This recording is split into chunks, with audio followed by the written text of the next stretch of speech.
Hello friends, welcome back to my YouTube channel Plants, Pots and Bonsai. I am Pranav here.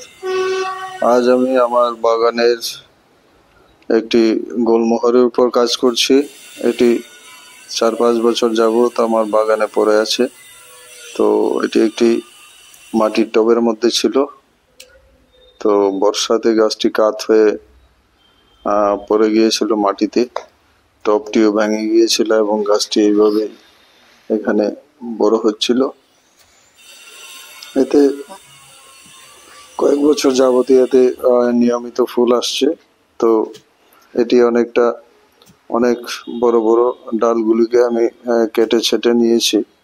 তো ভাবলাম এর থেকে আমি একটি গুলমোহরের বনসাই তৈরি করব।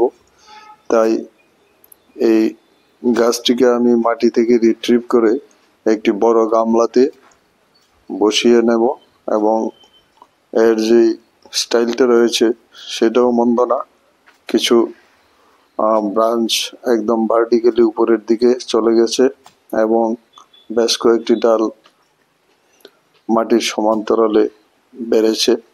তো এই স্টাইলে রেখে আমি গাছটিকে একটি বড় গামলার মধ্যে প্রতিস্থাপন করব এবং এর থেকে একটি বনসাই তৈরি করব।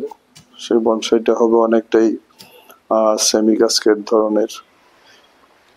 তা আমি এর ডালপালাগুলিকে কেটে নিয়েছি। এখন এই রুট বলটাকে মাটি থেকে আলগা করার জন্য আমি চারপাশে একটি খুন্তির সাহায্য নিয়ে মাটি খুঁড়ে এর শিকড়কে মাটি থেকে আলগা করে নিচ্ছি।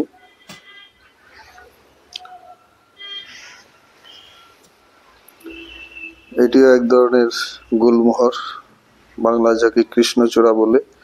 তবে এই গাছগুলি অনেকটাই আকারে ছোট হয় এবং ফুল প্রায় সারা বছর ফুটতে থাকে। তো ফুলগুলি ছোট ছোট হয়, আর যে লাল বড় গাছ হয় কৃষ্ণচূড়ার সেটি আলাদা। তো গাছটিকে আমি মাটি থেকে গোড়াটা তুলে নিয়েছি। এর মধ্যে একটা ভালো রুট বল তৈরি হয়েছে। তো কিছু কিছু শিকড় মাটির গভীরে চলে গেছে, সেগুলিকে কেটে গাছটিকে আলাদা করে নিচ্ছি।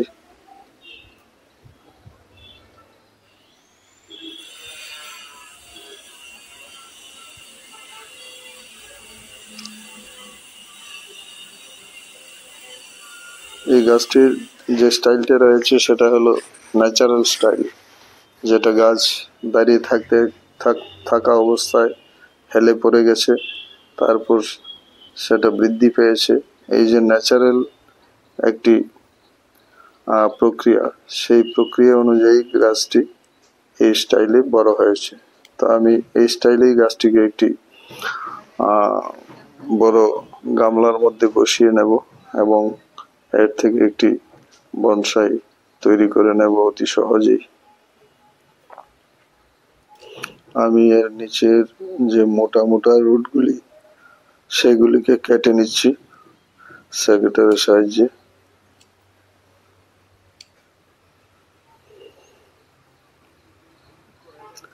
তো যারা বনসাই করি তাদের জন্য শীত গ্রীষ্ম তেমন একটা বিশেষ পার্থক্য রাখে না, কাজ করতেই হয়। যদি এখন শীতকাল, তবুও আমি এই গাছটির উপর কাজ করছি, কারণ এটা করতেই হয়।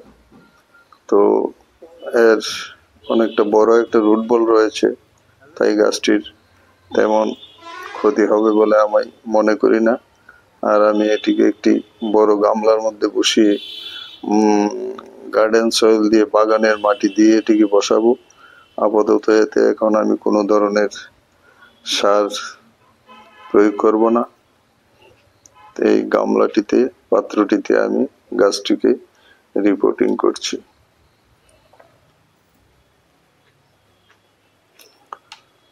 যেহেতু এর একটি বিশেষ অনেক বড় একটি রুট বল রয়েছে, মূলাধার রয়েছে ইনট্যাক্ট, তো আমি মনে করি গাছটির এই রিপোর্টিং এ গাছটির কোনো ক্ষতি হবে না, গাছটি বেঁচে যাবে।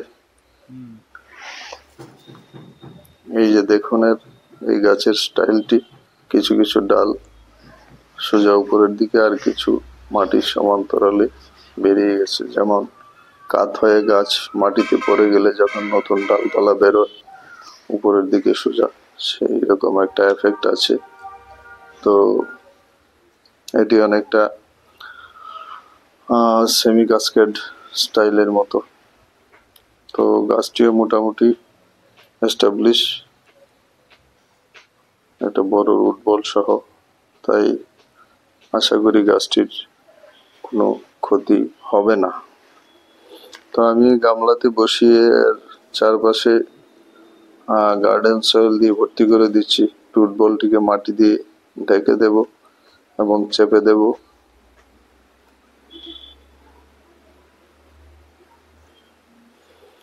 যেন সহজেই গামলা থেকে খাদ্য সংগ্রহ করতে পারে।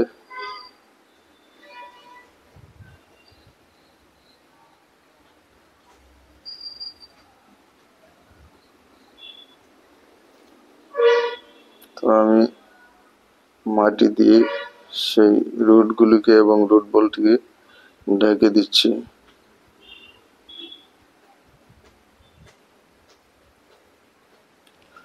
যেন সরু সরু রুটগুলি অতি সহজেই এই গামলা থেকে খাদ্য সংগ্রহ করতে পারে।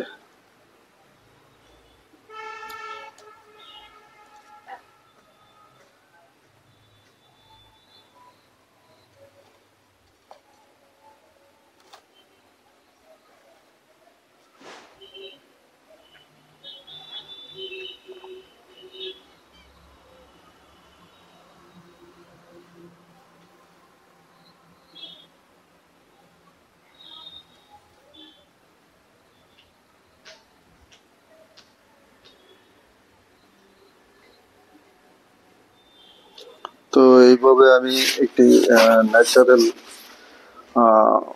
কাসকেড স্টাইলের গাছ তথা বনসাই বানিয়ে নিলাম। এটি 4-5 বছরের পুরানো হয়ে গেছে গাছটি। তো আমি মাটি চেপে চেপে রুট বলটিকে ঢেকে দিয়েছি গার্ডেন সয়েল দিয়ে। এখন এতে আমি পর্যাপ্ত পরিমাণ জল দিয়ে দেব। গাছটিকে আমি এখানেই রেখে দিয়েছি। এই জায়গাটিতে রৌদ্র কিছু লাগবে, আবার ছায়াও থাকবে। অর্ধেক রৌদ্র অর্ধেক ছায়ার মধ্যে এটি থাকবে। তো পরবর্তী সময়ে আমি এর যে কাটা ডালগুলি, এর ডালের মাথাগুলি আমি সিল করে দেব, যেন গাছটির ডিহাইড্রেশন না হতে পারে। তা আমি জল দিয়ে দিলাম। এইভাবে জল দিয়ে যে পটের নতুন মাটি সেটাকে ভালোভাবে ভিজিয়ে দিচ্ছি। তো এইভাবে আমি একটি দেখুন ন্যাচারাল স্টাইলের ন্যাচারাল কাস্কেড স্টাইলের একটি বনসাই তৈরি করে নিলাম কিছু সময়ের মধ্যে।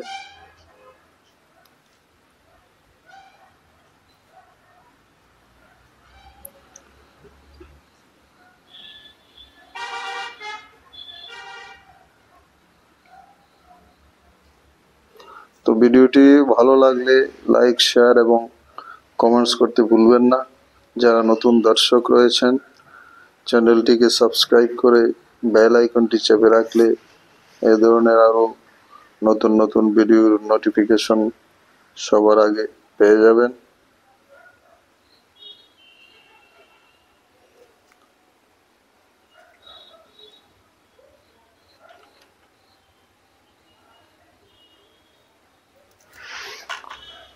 এই ছিল আজকে আমার গার্ডেন প্রোডাক্ট থেকে একটি বনসাই তৈরির কাজ। আমি আমার কাজ শেষ করে নিয়েছি। আবার দেখা হবে নতুন ভিডিও নিয়ে। নমস্কার।